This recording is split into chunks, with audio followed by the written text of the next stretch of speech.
오늘은 히브리서 3장 13절 말씀에 근거해서 지금 현재가 중요합니다 라는 주제로 말씀을 드리려고 합니다. 아침에 일어나 보니까 봄이 왔죠.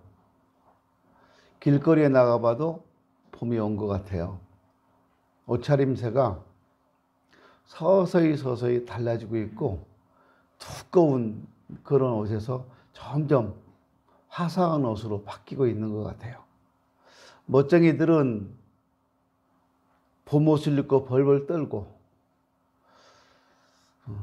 멋과 상관없이 실속파들은 아직도 두꺼운 옷을 입고 편안하게 살고 있습니다. 이 계절이 옷 입기가 자꾸 애매한 계절 같아요. 지금이. 근데 어쨌든 봄이 온 것 같아요. 제가 왜 이 얘기 하냐면 지금 봄이 왔으니까 지금 중요하다는 거예요. 그래서 지금 봄옷도 챙겨 입고 신발도 봄 신발을 챙겨 신고 그래야 된다는 거예요. 목사님, 저는 신발 한 켤레거든요. 봄, 여름, 가을, 겨울 그걸로 다 신어요. 그런 분 계시죠? 제 얘기 하시는 것 같아서 그냥 해본 소리입니다. 철 따라서 신발도 바꾸고 신고 옷도 바꾸고 입고 하는 거 좋잖아요. 근데 우리가 이렇게 사는 세상, 봄, 여름, 가을, 겨울만 오는 게 아니라 우리끼리만 이렇게 사는 게 아니라 사탄이가 함께 살아요. 마귀가. 그래서 이 사탄 마귀는 우리가 행복하는 꼴도 못 보고 우리가 평안하게 사는 꼴도 못 봐요. 어떻게 해서든지 우리를 괴롭히려고 하고 계속 우리를 공격해 댑니다. 어떻게 해서든지 하나님과 우리 사이를 갈라놓으려고 해요. 그런데 이 사탄의 중요한 전술작전 중에 하나가 지연작전이라고 합니다. 사탄은 우리가 어떤 선한 일을 계획하지 않기를 바라는데요. 그럼에도 불구하고 우리가 선한 일을 계획하면 그걸 지연시켜버려요. 예를 들면 연초가 됐어요. 그러면 다들 올해는 정말 신앙생활 잘해야지. 올해는 기도생활도 잘하고 올해는 성경도 열심히 읽고 예배 지각도 안 하고 열심히 살아야지. 이렇게 결심을 합니다. 근데 사탄이가 그거를 지연시켜요. 다음 주부터 해도 되잖아. 연초니까 여기저기 시무식 찾아다녀야 되고 친구들하고 어울려야 되고 다음 주부터. 그래서 한 주간 지연시키죠. 그 다음 주가 되면요. 2월 달부터 해도 안 늦어. 지금 추워서 새벽녘에 나가면 얼마나 추운데 미끄럽고 눈 오고. 그래서 지연시켜요. 다음에 해라. 앞으로도 기회가 많다. 넌 젊다.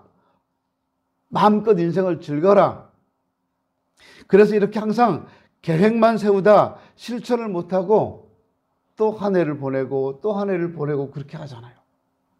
이런 일이 반복되다 보면 우리는 내일을 말하고 미래를 계획하긴 하지만 사탄은 우리가 내일을 말할 때 눈 하나 깜짝 안 해요. 왜냐하면 또 지연되고 또 그게 소멸되고 그거 그냥 흐지부지 될 걸 알기 때문에 그래요. 그러므로 중요한 것은 오늘입니다. 오늘이, 지금이 내 인생의 마지막이라고 생각하고 오늘 할 일을 내일로 미루면 안 돼요. 오늘 이 예배가 내 인생의 마지막 예배라고 생각하고 예배를 드린다면 어떻게 감동이 안 오겠어요?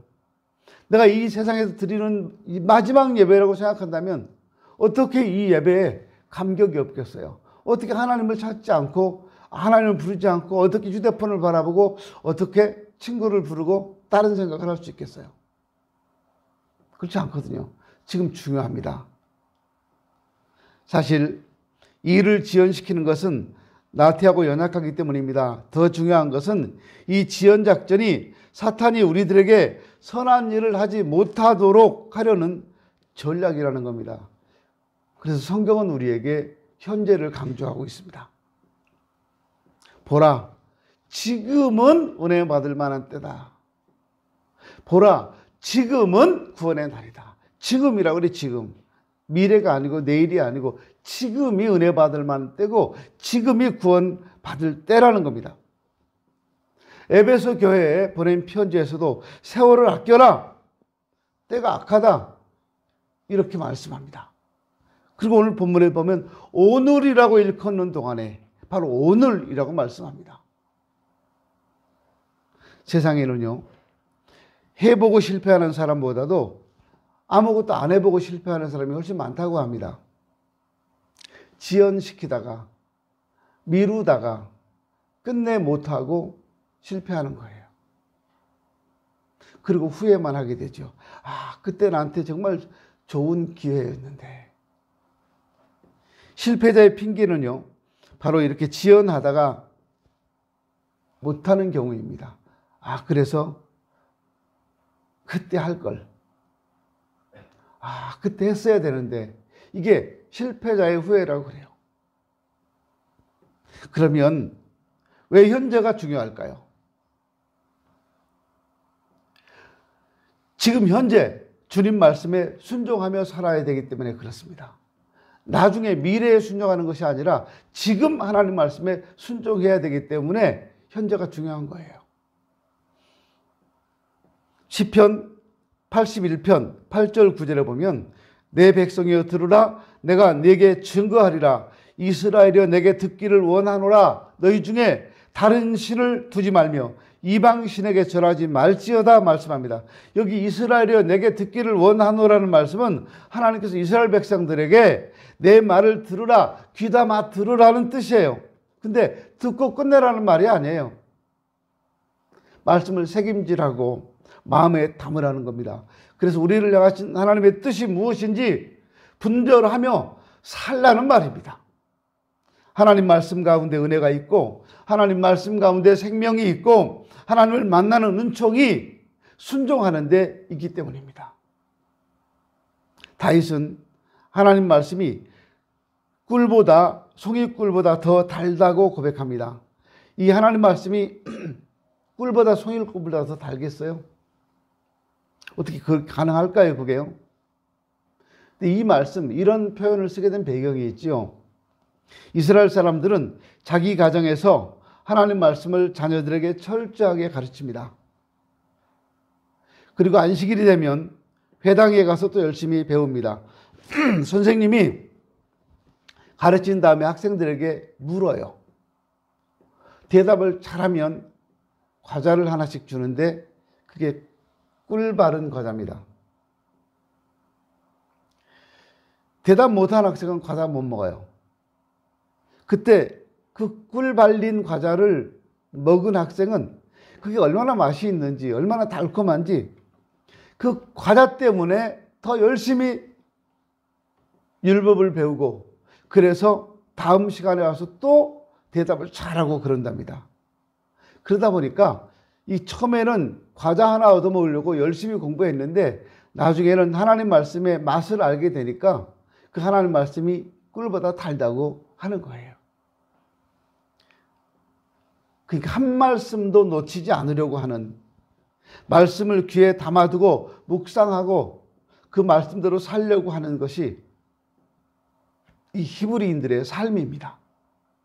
그 말씀에서 은혜를 받고 하나님을 만납니다. 말씀에서 새 힘을 얻고 마땅히 행할 바를 알게 됩니다. 하나님은 바로 그걸 원하신다는 거예요. 나아가 그 말씀에 순종하여 행하기를 원합니다.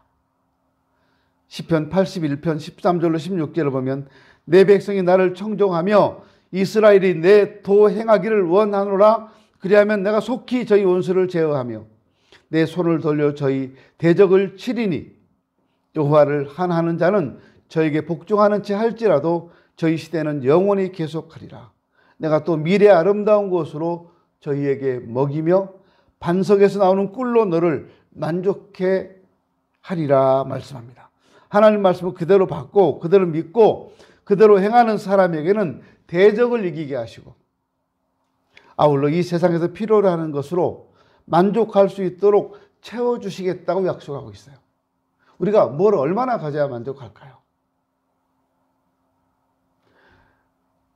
어떠세요, 여러분? 물질은 우리가 돈은 얼마나 가지면 만족할까요?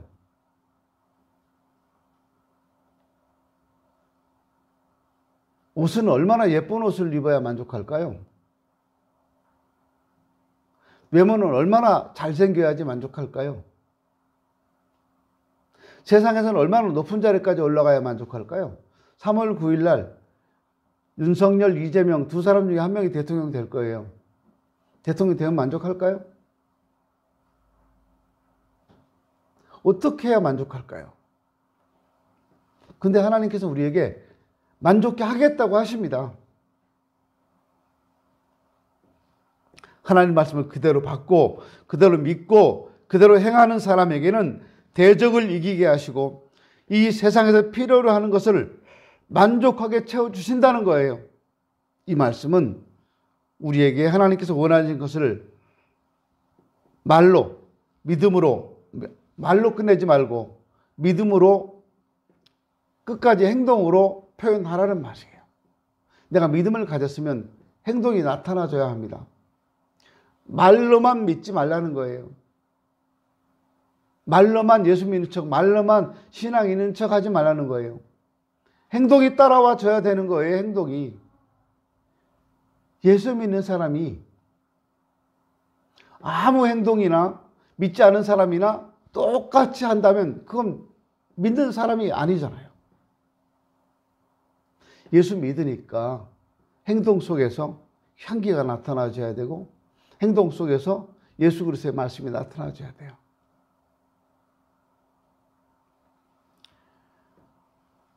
근데 우리 믿는 사람 중에는 다 말로만 믿어버리는 분들이 많이 있어요.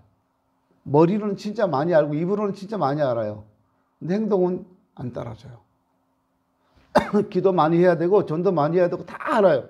근데 기도 1년에 새벽 예배 한 번도 안 나오고 금요일에 한 번도 안 나오고 1년에 단 한 번도 전도 안 나가고 그러면서 알면 뭐예요? 내가 아는 만큼 행동으로 따라줘야 되잖아요. 하나님은 우리가 가진 믿음이 행동으로 나타나기를 원하십니다. 말씀에 순종해서 행동으로 믿음을 표현해야 하나님이 기뻐하신다는 얘기예요. 이렇게 말씀드리니까 되게 심각해져요. 야, 큰일 났다 이거. 이렇게. 큰일 난 거 맞아요. 하나님이 우리를 사랑하셨어요. 그럼 큰일 난 거 아닙니까? 내가 하나님의 사랑을 받고 있어요. 큰일 난 거잖아요. 얼마나 좋아요. 이보다 더 좋은 일이 어디 있어요. 이렇게 행동하는 신앙생활을 하는 사람을 하나님은 원수도 이기게 하시고 아름다운 것으로 만족함을 누리게 하신다는 겁니다. 내 도 행하기를 원하노라. 이 말씀도 같은 뜻이에요. 구약 예언서 말씀을 보면 선지자들이 불순종하며 죄 가운데 행하는 백성들을 향해서 하나님 말씀을 전할 때 대부분 백성들이 그 말씀 듣기를 싫어했어요. 그리고 외면했고 선지자들을 싫어했어요. 돌을 던지기도 했어요. 죽이기도 했어요. 싫은 소리 하니까. 오히려 하나님 말씀을 전하는 선지자들을 박해했고 그 결과 하나님의 무서운 징계와 심판이 그 백성들에게 임했던 사실을 꼭 기억하셔야 합니다. 하나님 말씀에 순종합시다. 왜 지금이 중요합니까? 왜 현재가 중요합니까? 지금 구원의 은혜를 붙잡아야 되기 때문입니다. 내가 은혜 베풀 때 너를 도왔고 구원의 날은 너를 도왔다 하셨으니 보라 지금은 은혜 받을 만한 때요 보라 지금은 구원의 날이로다. 고린도후서 6장 2절에 나오는 말씀입니다. 지금 기회를 놓치지 않고 사모해서 은혜 받고 지금 구원의 기회를 놓치지 말아야 한다는 거예요. 하나님은 사모하는 영혼을 만족해 하신다고 하셨습니다. 또 시편 81편 10절 이하에 보면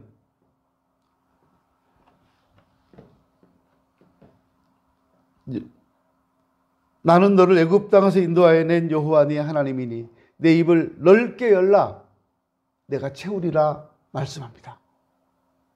여기 입을 넓게 열라는 말씀은 무슨 뜻일까요? 하루 종일 입만 벌리고 다녀야 교회 와가지고요. 그리고 입냄새로 가득할 거예요. 요즘 마스크 쓰고 있으니까 그런 냄새는 안 납니다만 마치 둥지에 있는 새끼 새들이 어미가 물고 오는 먹이를 받아먹기 위해서 짹짹거리면서 입을 넓게 여는 것처럼 그렇게 사모하면서 그렇게 기도하면서 하나님을 바라라는 거예요. 그러면 하나님이 채워주시겠다는 겁니다. 근데 하나님을 바라보지도 않고 입을 열지도 않고 사모하지도 않는데 어떻게 채워주시겠어요? 입 꾹 다물고 있는데. 입 벌려. 근데 안 벌리잖아요. 아이들이 약을 엄마가 먹여주려고 하면 입을 딱 다물어요. 이렇게. 입 벌려. 입 벌려라. 약 먹어야 돼, 이거. 그럴 때 엄마가 하는 방법이 뭐죠? 여기를 확 잡는 거잖아요. 어깨를 벌리고 이렇게 집어넣어줘요. 그리고 애들이 뱉어내니까 못 뱉게 거기에 막 이렇게 젖혀주잖아요. 그거 엄마가 아이에게 폭력을 쓰고 그거 즐거울까요? 엄마가 아이에게 폭력을 쓰면서 기뻐하려고 그럴까요? 아니에요. 자녀를 사랑하니까 이 약을 먹고 건강하라는 거예요. 우리 하나님 말씀대로 사는 게 때로는 귀찮고 힘들 수 있어요. 근데 그게 사는 길이에요. 그게 은혜 받는 길이고 그게 구원받는 길이에요. 우리는 먼저 성령의 도우심으로 내가 누구인지를 똑바로 볼 수 있어야 합니다. 누구를 원망하거나 비방하거나 탓할 것이 아니라 먼저 주님 앞에서 나를 바라보고 내 속에 있는 추한 것들을 다 내려놓고 회개하고 하나님 은혜로 채워야 됩니다. 그때 감사와 감격이 넘치게 되고 기쁨과 평강이 우리 삶에 넘치게 되는 거예요. 결혼하고 신혼 때는 참 행복하고 좋죠. 누구의 방해도 받지 않는 공간에 둘이 있으니까 얼마나 좋아요. 저녁 때만 되면 헤어지던 사람들이 같은 집에 돌아오고 다른 데 일하다가도 저녁 되면 다 같이 집에 들어와서 만나니까 얼마나 좋아요. 근데 그게 1년 지나고 2년 지나고 3년 지나도 그렇던가요? 10년 지나도 그래요? 10년 됐는데도 신혼 같은 기분이다? 에이, 그 뭐 잘못된 사람들이야. 절대 그럴 수가 없어요. 아, 목사님이 우리 같은 인생을 안 살아봐서 그래요. 그러신 분 계세요? 저 아들한테 물어보세요. 제가 제 아내하고 얼마나 꿀이 뚝뚝 떨어지게 사는가. 근데 신혼 때하고 달라요. 지금은 언제 좋아해요? 맛있는 거 해줄 때. 그때 맛있는 거 먹으면서 되게 좋아요. 고맙다고 하고요. 같이 운동할 때 좋고요. 뜻이 같을 때 좋고요. 아내가 커피 타다 줄 때 내 것만 달랑 한 장 타다가 주면서 커피 드세요 하는 것보다 본인 것도 같이 타와서 2잔 같이 가져와서 마시자고 할 때 그때 참 좋아요. 그때 행복하고요. 근데 그 커피를 마시는 시간이 얼마나 걸려요? 저는 믹스 커피를 좋아하잖아요. 커피 마시는 시간 3분도 안 걸려요. 쭉 마셔버리고 끝나요. 그 3분 시간이 진짜 달콤하고 행복하잖아요. 뭐 때문에 달콤해요? 커피가 달달하니까. 우리 하나님 앞에서요, 모든 근심, 걱정 다 내려놓고 불평도 다 내려놓고 지금 은혜를 사모합시다. 그러면 하나님이 주실 겁니다. 왜 지금 현재가 중요합니까? 내가 지금 현재 어떻게 사는가에 따라서 우리의 미래가 결정되기 때문에 그래요. 그래서 현재가 중요한 거예요. 고린도후서 6장 1절에 보면 우리가 하나님과 함께 일하는 자로서 너희를 권하노니 하나님의 은혜를 헛되이 받지 말라 이렇게 말합니다. 기회가 지나가기 전에 지금 은혜를 사모하여 받고 믿음 생활 잘해야 한다는 거예요. 받은 은혜를 헛되이 하지 않기 위해서 깨어 기도하면서 믿음에 굳게 서서 은혜 받은 자답게 주의 영광을 드러내며 살아야 한다는 겁니다. 성도가 믿음 생활하면서 은혜를 받지 못하거나 은혜를 헛되게 하면 주님의 영광을 드러내지도 못하고요. 주님 앞에 인정을 받지도 못하는 사람이 됩니다. 어리석잖아요. 똑같은 1시간 같이 예배 드리는데 누구는 은혜 받고 가고 누구는 딴짓 하다 가고. 근데 이게 지금 그렇게 누구는 은혜 받고 가고 지금 딴짓 하다 가는데 지금 그랬는데 지금 은혜 받은 사람과 지금 딴짓한 사람과 미래가 다르다니까요. 그러니까 지금이 중요한 거예요. 빌리 그레이엄이라고 하는 목사님 이야기를 들어보셨을 겁니다. 여러분 만나지 못하셨죠? 저는 이분 한번 봤어요. 먼 발치에서 한번 봤죠. 여의도 광장에서. 이 빌리 그레이엄 목사님이 집회 인도를 하기 위해서 비행기를 탔는데 마침 그 비행기 안에 한 남자 승객이 술이 취해가지고 막 욕설을 하고 지나가는 그 스튜디오스 안대양 아가씨들을 막 희롱하고 자기가 조종사한테 지시해야 된다고 조종석으로 막 뛰어 들어가고 합니다. 야단 법석이 났어요. 사람들이 제재를 하고 그래도 잘 안 들어요. 승무원들이 가까스로 붙들어서 좌석에 앉혔는데 그 자리가 바로 빌리 그레이엄 목사님 바로 옆자리였어요. 그 사람이 계속 소란을 피우고 있으니까 그 앞좌석에 있던 한 신사가 이 사람한테 그렇게 말했답니다. 여보시오 선생, 당신 옆에 앉아 계신 분이 누군지 몰라서 이렇게 떠드는 거예요. 좀 조용히 하시오. 당신 옆에 앉아 계신 그분이 빌리 그레이엄 목사님입니다. 목사님 앞에서 지금 뭐 하는 짓이냐 이렇게요. 그러니까 이 사람이 자리에서 벌떡 일어나서 빌리 그레이엄 목사님을 향해서요. 아, 당신이야? 당신이 바로 그 유명한 빌리 그레이엄 목사야? 악수나 한번 합시다. 나도 교회 다니는데 당신 설교 들으면서 은혜 많이 받고 있어. 고맙소. 이렇게요. 사람도요. 가지가지고 은혜도 가지가지인가 봐요. 자신은 은혜 받았다고 하는데 행동은 은혜와 전혀 상관없는 사람이잖아요. 빌리 그레이엄 목사님 당신 설교에 은혜 받고 있다는데 지금 술이 취해가지고 난동을 부려요. 우리는 은혜를 제대로 받는 그리스도인이 되어야 됩니다.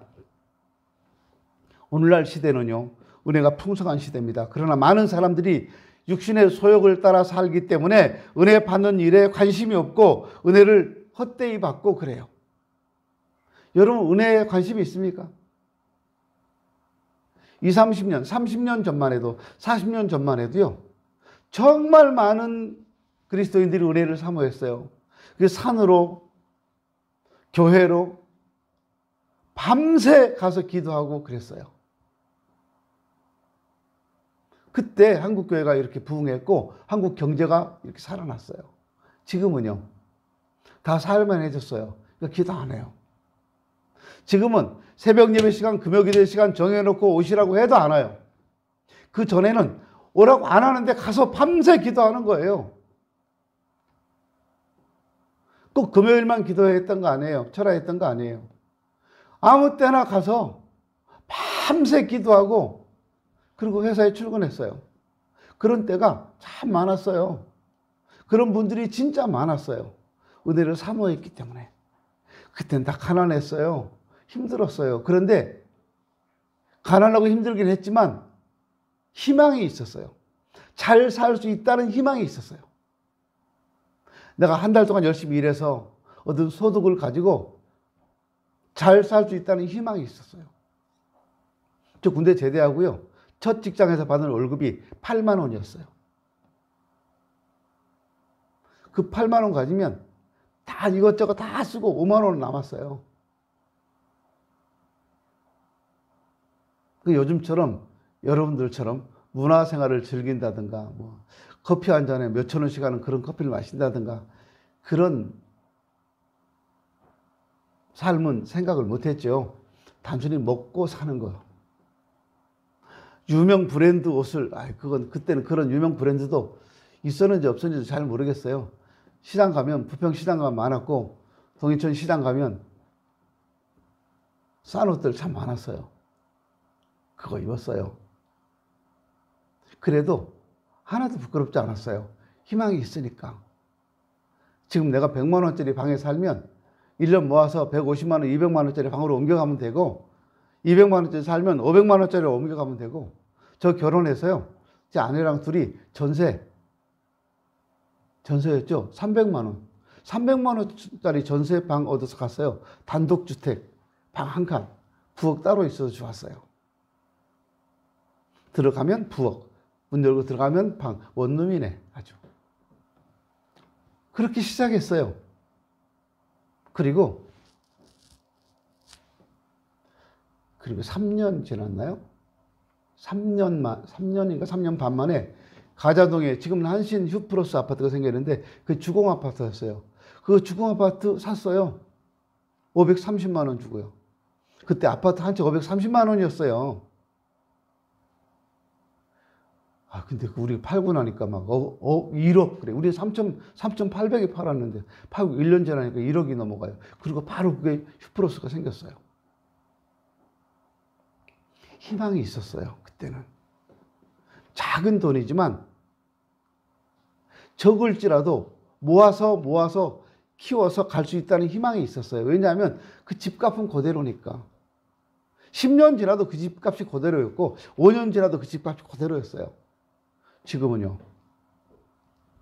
지금은 5년 지나면 집값이 좀 많이 오르죠? 많이 올라요. 살 수가 없어요.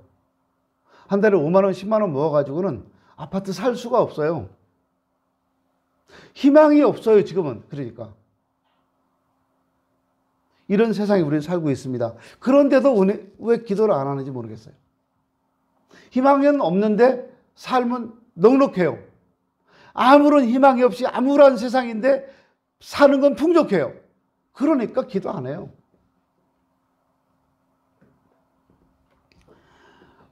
받은 은혜를 다 소멸하고 맙니다. 내가 은혜의 시대에 살고 있으면서 은혜를 받지 못하고 있으면서도 은혜 받은 사람이라고 착각하고 살고 있어요. 교회만 나오면 다 구원받을 거라고 착각하고 살고 있어요. 성도가 사모하여 은혜를 충만히 받고 주님 은혜를 바로 깨닫고 주님 영광을 위해 하루하루 살다 보면 마침내 주님께서 예비하신 하늘의 기업의 상속자가 되고 주님 앞에 칭찬과 상급과 면류관을 받을 수 있는 사람이 되는 겁니다. 어느 한순간 확 되어지는 게 아니잖아요. 많은 사람들이 지금 현재 성공과 출세를 위해서 사람들의 칭찬과 환호를 받는 사람이 되기 위해서 정신없이 살아갑니다. 그것이 인생을 바로 사는 것이라고 착각하고 살아갑니다. 하나님이 주신 은혜와 구원에는 별로 관심이 없습니다. 별로 중요한 것으로 생각지도 않고 교회는 주일에 한 번이나 왔다 가는 걸로 생각하고 살아갑니다. 그러나 심판대 앞에서 이분들에게 미래 소망이 없고 탄식과 후회만 따르게 된다는 걸 아셔야 합니다. 지금 내가 하찮게 생각했던 신앙생활이 하나님 앞에 섰을 때 그게 아니었다고 하는 걸 깨닫게 될 때는 너무 늦어요.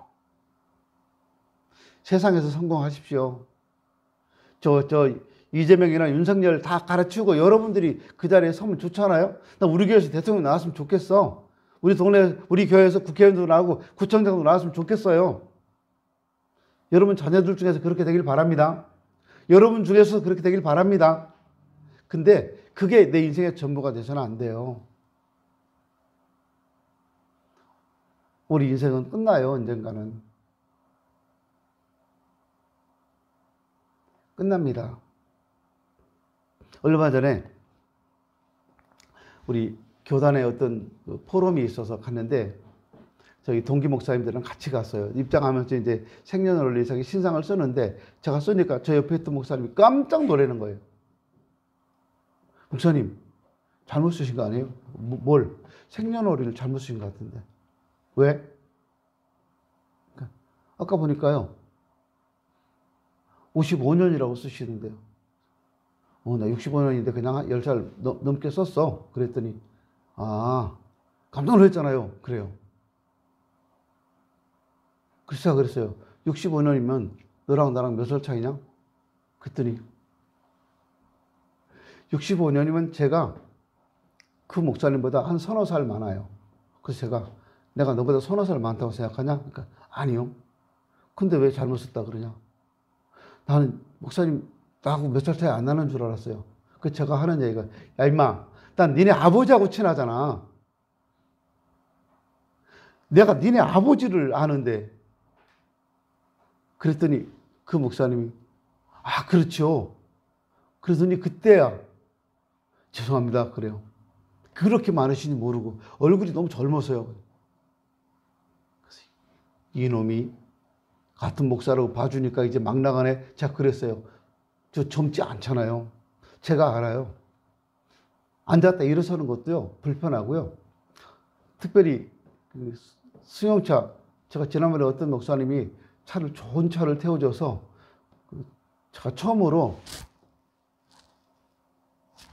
그거 G80 그 차를 탔어요. 며칠 전에 앞자리에 타라고 그래서 목사님들 거의 포럼 가는데 앞자리에 타는데 쿠션 진짜 좋대요. 한 집사님 차 진짜 좋더라고요. 처음 타봤다니까요. 옆자리에. 근데 내릴 때 이게 발딱 일어나지지가 않아요. 쿠션이 좋으니까 푹 들어가 있어가지고. 그래서 내가 내릴 때요, 아이고 아이고 그러면서 나도 모르게 소리를 지르면서 이 손잡이를 잡고 일어났어요. 낄낄대고 웃어요, 다른 분들이. 제가 그 목사님들에게 당신들은 안 늙을 줄 아냐? 금세다. 그랬더니 늙긴 늙어도 우리 몇 년 더 있어야 돼요. 목사님처럼 되려면. 그래요. 이게 세월인 거예요, 여러분. 그때 가서 내가 뭘 추구하고 살았는지 생각해 보세요. 하나님께 대한 소망을 두지 않고 살았다면 그 인생은 참 허무할 거예요. 죽도록 고생만 했잖아요. 제가 여러분들에게 제일 많이 했던 얘기 중에 하나가 이런 얘기 같아요. 자녀를 기르면서 자녀들에게 올인하지 마십시오. 뭐든지 다 자녀를 투자하지 마십시오. 그 얘기를 많이 했어요. 남겨두라는 거예요. 우리가 쓸 수 있도록. 자녀들에게는 부모가 할 수 있는 기본적인 것만 하라는 거예요. 왜 그럴까요? 나중에 저 아이들이 자라서 어른이 되면 부모 몰라 해요. 자기들끼리만 살아요. 부모님이 아프다고 하면 노인들 다 그렇지 이렇게 말하고, 자기 자녀가 아프다면 금방 병원에 데려갑니다. 이게 현실입니다, 여러분.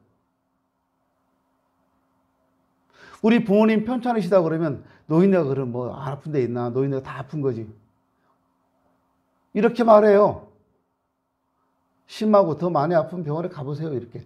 자기가 모시고 가는 것도 아니에요. 병원비를 드리는 것도 아니에요. 아이들은요, 콜록 소리 한 번만 나면 이마 짚어서 열이 좀 나면 나도 열이 좀 있네. 앉으니까요. 한 36도 될 것 같은데. 예, 열이 있어요. 그럼 병원에 금방 데리고 가잖아요. 근데 그런 자녀에게 소망을 둬요? 전 경험이 있어서 말하는 거예요. 아이들 결혼할 때 반대하잖아요. 그거 두고두고 갚아요.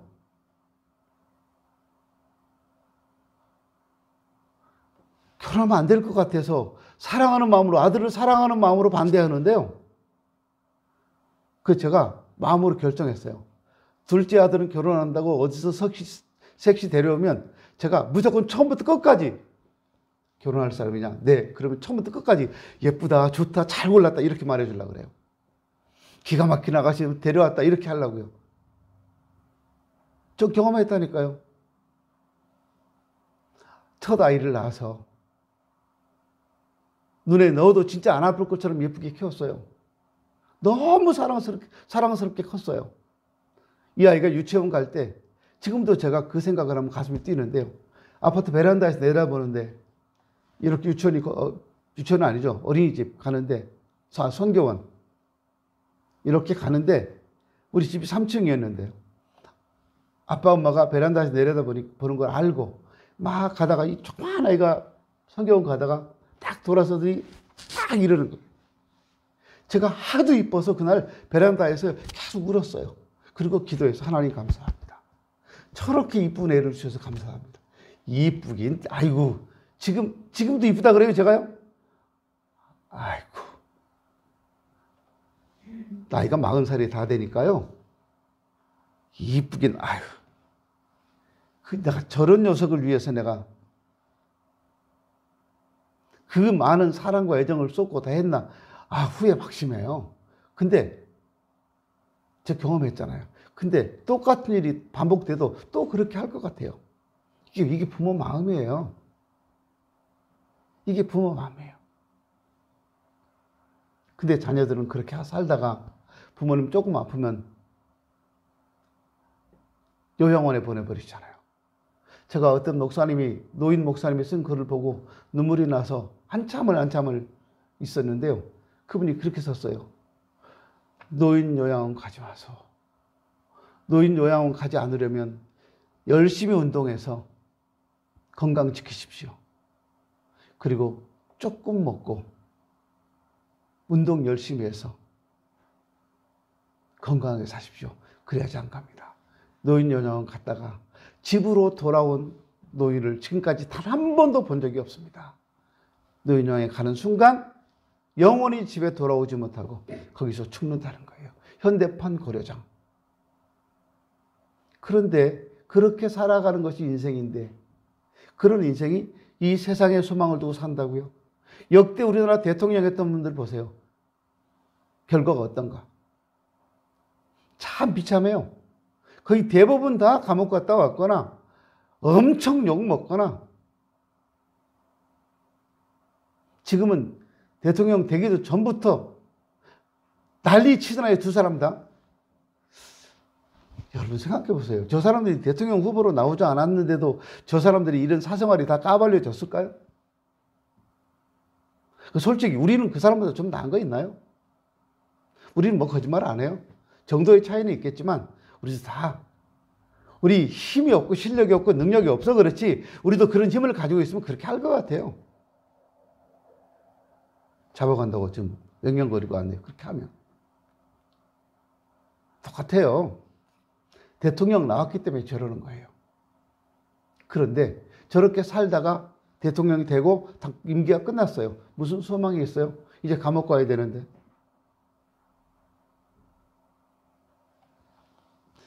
슬기로운 성도는요. 세상 바라보지 않고 주님 바라보고 지금 현재 하루하루를 주님 뜻을 따라 주님을 기쁘시게 하는 그런 삶을 살기 때문에 소망이 있다는 겁니다. 여러분이 잘 아시는 이야기 하나 하고 마치겠습니다. 작곡가 베르디라고 하는 분이 첫 작품을 만들었습니다. 첫 오페라 작품을 만들어서 연주를 하게 되는데 많은 사람들이 관심을 가지고 극장에 모여들었습니다. 이제 연주가 시작되었습니다. 연주가 그리고 끝났습니다. 많은 사람들이 박수갈채를 보내고 있었는데 베르디는 자기를 향해 박수치는 그 관중들에게는 아무런 관심이 없었습니다. 그리고 저 높은데 VIP석에 앉아있는 한 사람, 로신이라고 하는 대선배 작곡가, 그 사람을 뚫어지게 쳐다보고 있었습니다. 저 로신이 선배님의 얼굴이 어떤가, 그분의 반응이 어떤가, 거기에만 관심이 있었어요. 거기에 앉아서 박수 보내는 청중들의 박수와 환호는 아무 관심이 없었어요. 중요하지도 않았어요. 왜 그렇습니까?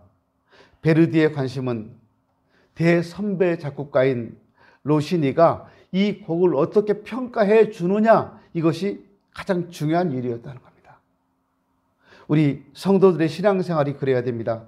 지금 내가 하는 일에 대해서 세상이 어떻게 평가하고 세상이 얼마나 환호하고 알아주느냐, 이것이 중요한 게 아니라 하나님께서 지금 내가 하는 일을 어떻게 평가해 주시느냐, 하나님께서 기뻐하시고 흐뭇해 하시느냐, 여기에 우리 관심이 있어야 한다는 거예요. 우리의 관심과 초점을 주님께 두어야 합니다. 그래서 초대교회 사도들과 성도들은 오순절 성령 충만을 받은 후에 사람들을 두려워하거나 그들에게 비위를 맞추지 않고 오직 하나님을 바라보며 주님을 기쁘시게 하는 일을 담대하게 행하다가 죽어갔습니다. 지금 은혜 충만한 삶을 살다가 주님 앞에 서야 할 사람들이 우리들입니다. 지금이 중요합니다. 기도합니다.